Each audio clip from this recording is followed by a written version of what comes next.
ಏನಿಗೆ ಚಳಿ ಅಂತ ಉಂಟು ಶೆಕೆ ಎಲ್ಲ ನಿಂತ್ಕೊಳ್ಬೇಕಂತ ಗೊತ್ತಾಗುದಿಲ್ಲ ನಿಮಗೆ? ಇಲ್ಲ ಮಹಾರಾಜರ ಪಕ್ಕದಲ್ಲಿ ನಿಂತ್ಕೊಳ್ಳುದಾ?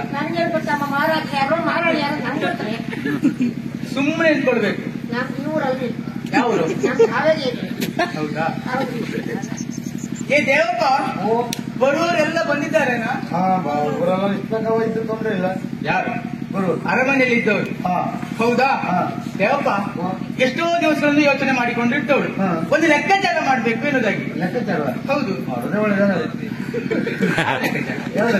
ಅರಮನೆಯ ಊಟದ ಲೆಕ್ಕಾಚಾರ.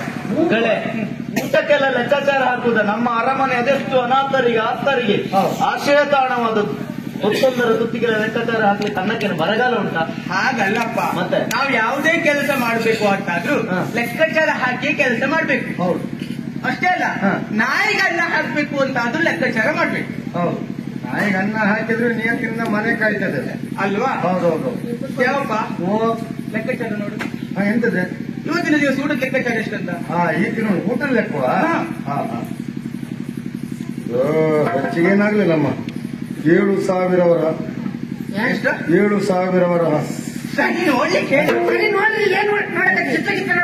ಬಡಿದ್ರೆ ಮೈ ತಿಕ್ತಿರಿ ಅಂತ ಮಾಡ್ತಿದ್ರಿ. ಏನ್ ಕಾಣಿಸ್ತು? ಮೈ ತಿಕ್ಕಿದರೆ ಹಾಗಾದ್ರೆ ಅದೇ ಬಾರಿಸ್ತು. ತೊಂದ್ರೆ ಇದು ಲೆಕ್ಕ ಗೊತ್ತಿರೋದ್ರೆ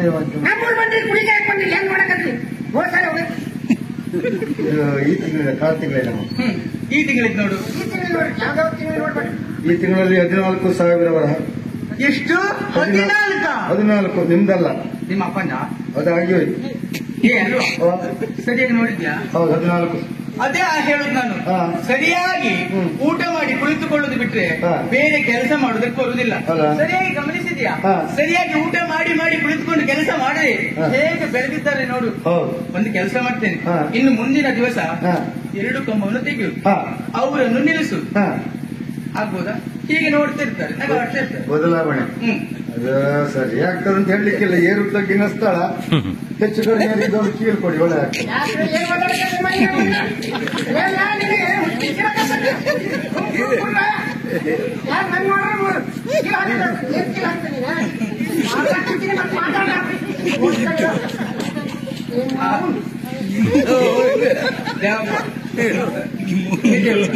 ಏನ್ ಹೇಳಿದವಳು? ಹಾಗೆ ನಿಧಾನ ಹೇಳು. ಹೌದು, ಈಗ ಹೇಳ್ತಲ್ಲ ಲೆಕ್ಕಾಚಾರ ನೋಡಿದ್ದಾಯ್ತು. ಅದಕ್ಕೆ ಹೇಳಲ್ವಾ, ಕುಳಿತು ತಿನ್ನುವುದಕ್ಕಿಂತ ಎಲ್ಲಿಯಾದ್ರೂ ಭಿಕ್ಷೆ ಬೇಡಕ್ಕಾಗುದಿಲ್ಲ ಇವರಿಗೆ. ಹೋಗು ಭಿಕ್ಷೆ ಬೇಡಿ ಕೇಳು.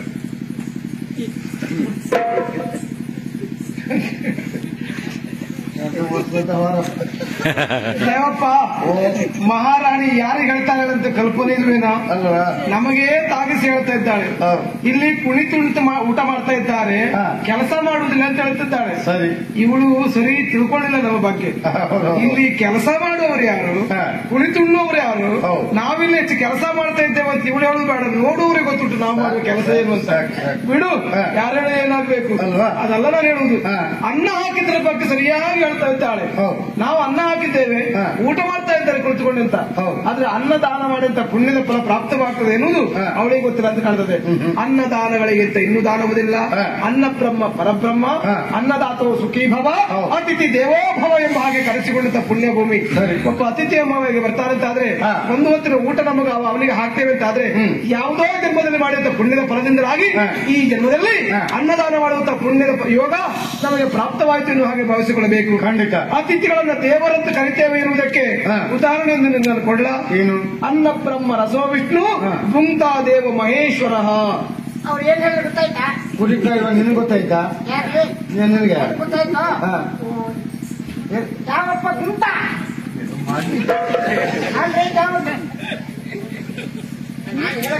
ಅದೆಲ್ಲ ಯೋಚಿಸು ನೀನು. ನಾಯಿಗನ್ನ ಹಾಕಿದ್ರಿಂದ ನಿಯತ್ತಿಂದ ಮನೆ ಕಾಯ್ತಾ ಇತ್ತು ಅಂತ ಹೇಳ್ತಾ ಇದ್ದಾಳೆ. ಹೇಳುವವರು ಯಾರು? ಯಾರು? ಕಾಗೆಗೂ ಅನ್ನ ಹಾಕದವರು. ಯಾರು? ಕಾಗೆಗೂ ಅನ್ನ ಹಾಕದವರು. ಕಾಗೆಗೆ ಎಷ್ಟನ್ನ ಬೇಕು? ಕಾಗೆ ಒಂದು ಇಷ್ಟಿದ್ರೆ ಸಾಕಾಗಿದೆ. ನಾಯಿಗನ್ನ ಎಷ್ಟು ಬೇಕು? ನಾಯಿಗೊಂದು ಇಷ್ಟಿದ್ರೆ ಸಾಕು.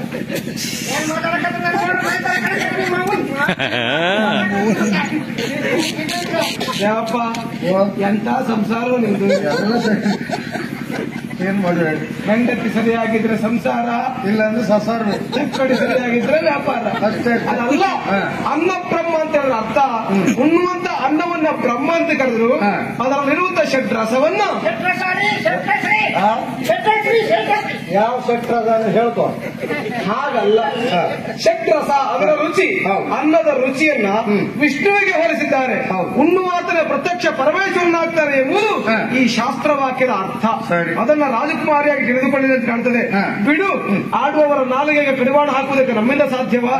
ಆದ್ರೂ ಈ ಮನೆಯಲ್ಲಿ ನಾನು ಕೆಲಸ ಮಾಡುವುದು ಸುಳ್ಳಲ್ಲ. ಕೆಲಸಕ್ಕೆ ಪ್ರಾರಂಭಿಸಿ ಕೆಲವು ಸಮಯ ಕಳೆಯಿತು. ಕುದುರೆರಾಯದಲ್ಲಿ ಕೆಲಸ ಮಾಡ್ತಾ ಇದ್ದೇನೆ. ಕುದುರೆರಾಯದಲ್ಲಿ ಕೆಲಸ ಮಾಡುವವರಿಗೆ ತಿಂಗಳ ಸಂಭಾವನೆ ಎಷ್ಟಾ? ಕುದುರೆ ಕಾಯುವವರಿಗೆ ತಿಂಗಳಿಗೆ 10,000 10,000.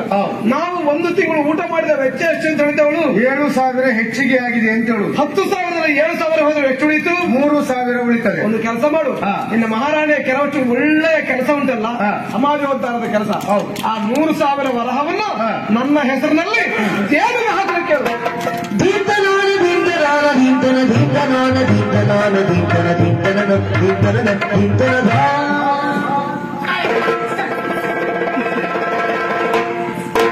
ನಿರಂಜನ, ನಿನ್ನ ಬದುಕಿನಲ್ಲಿ ಆದಂತಹ ಅಗ್ನಿ ಪರೀಕ್ಷೆಗಳೇ ಸಂಭವಿಸಿ ಹೋಗುತ್ತಾ ಉಂಟು.